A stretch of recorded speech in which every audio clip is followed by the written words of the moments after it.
In the middle of a glittering Friday night in downtown Chicago, inside a restaurant where the menus didn't bother with prices, a story began that nobody at those marble tables could have imagined. A billionaire, cold, untouchable, the kind of man who could buy half the city, sat at his usual corner table. And across from him, a 20-year-old waitress named Clara Dawson, just trying to cover rent and keep her mother's medicine paid for, placed down a dessert. Her cufflink brushed against his hand, and for the first time that night, he actually looked at her. Not her face, her wrist, because dangling there was a silver chain with a tiny carved ring. And Clara, nervous, but wanting to break the silence, smiled and said 7 little words. "Sir, my mom has the same ring." The man's fork slipped from his hand and clattered against the plate like a gunshot. His face turned ghost white. His chest rose once sharply, and then he collapsed. The room erupted in screams, chairs scraping phones, dialing 911. Clara stumbled backward, stunned. She had no idea that her mother's old necklace, the only piece of her past she remembered, had just shattered the world of one of the richest men alive. For Clara, life had always been split in 2 worlds. At night, she worked in black flats and a pressed apron at the Carlton House restaurant, invisible to the wealthy crowd. By day, she came home to a 4th-floor walk-up in Southside Chicago, where the wallpaper peeled and the air smelled of laundry soap.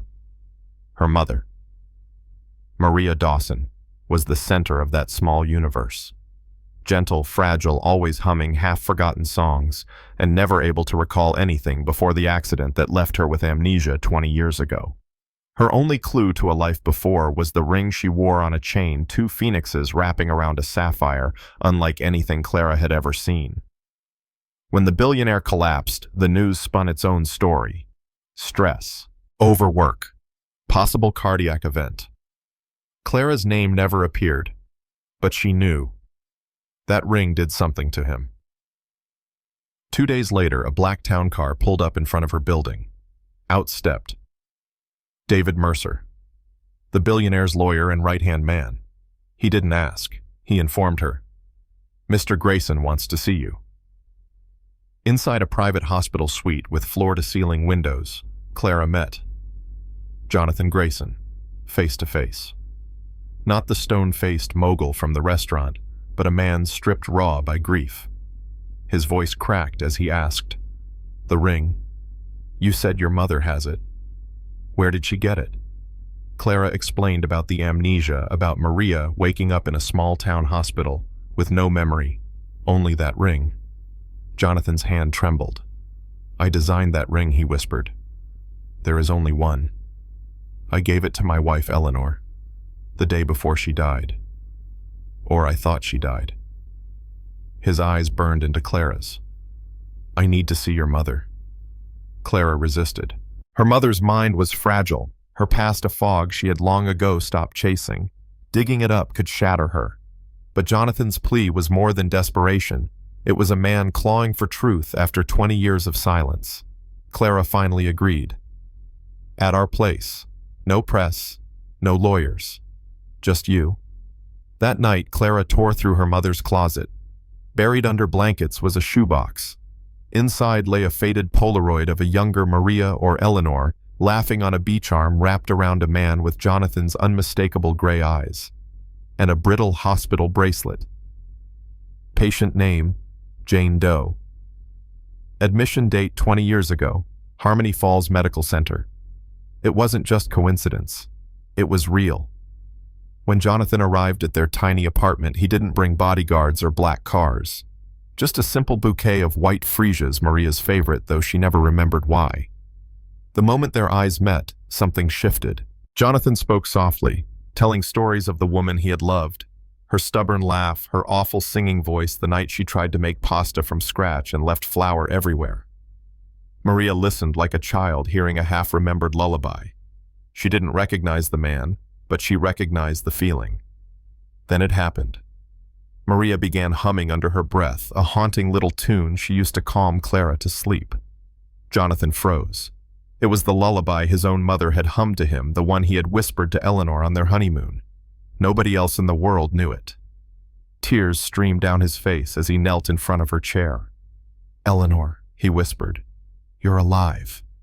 Maria's eyes filled with confusion and something deeper, a warmth breaking through the fog. She reached out, touched his cheek, and whispered, "Why does this feel like home?" While their reunion cracked open, decades of loss, another storm brewed. David Mercer dug through Harmony Falls records, piecing together bribes, forged reports, and missing money. The thread led to one name: Richard Grayson, Jonathan's cousin, the man who had overseen the company after Eleanor's death. He had embezzled millions, and when Eleanor began sniffing around the accounts, her accident on the Bixby Bridge wasn't just fate, it was opportunity. Richard paid off a hospital director to bury her as a Jane Doe, erasing her while he robbed Jonathan blind. The confrontation came in Sterling Tower's glass-walled boardroom. Richard swaggered in with doctored reports only to freeze when Jonathan's face appeared on the video screen. "We thought you were recovering," Richard stammered. Jonathan's voice was steel.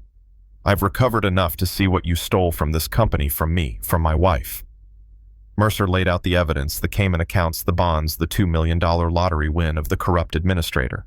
"You didn't just steal money, Richard. You stole a woman's life." Security closed in. Richard's smirk collapsed as fast as his empire. Back in the South Side apartment, Maria now slowly accepting she had once been. Eleanor sat between Jonathan and Clara. She would never regain every memory. The doctors said the trauma was too deep. But the lullaby, the ring, the way Jonathan looked at her, it was enough. She chose a new name, one that bridged both lives. Lena. Jonathan moved them out of the crumbling walk-up and into a quiet estate surrounded by fields of freesias. For Clara, the whiplash was unreal, from counting coins for groceries to having a personal chef. But what mattered most wasn't the wealth. It was the way Jonathan looked at her, studying her writing, encouraging her dreams, telling her, "You have her soul, Clara, and a voice that's all your own." He even had her notebook of stories privately printed, the cover embossed with the title, "The Phoenix's Daughter." A year later, on a hill above that estate, Jonathan slipped the original Phoenix ring back onto Lena's finger. He turned to Clara, his voice breaking. "You were her anchor. You kept her soul safe until I found my way back." For the first time in 2 decades, his family was whole. But here's the part that keeps people arguing even now. Lena never fully remembered her past. She lived between 2 identities: Maria, the woman who raised Clara and Eleanor, the wife Jonathan lost. Some folks say Jonathan should have let her stay. Maria never dragged her into the spotlight again. Others say truth is worth any cost that love demanded he bring her home. What do you think? Was Jonathan right to dig up the past, or should some mysteries stay buried for the sake of peace? Drop your thoughts in the comments. And if this story made you feel something, hit that like button, share it with someone who needs a reminder of how strong love can be, and subscribe for more stories of justice, loss, and rebirth. Because sometimes, even after 20 years, the heart remembers what the mind forgets.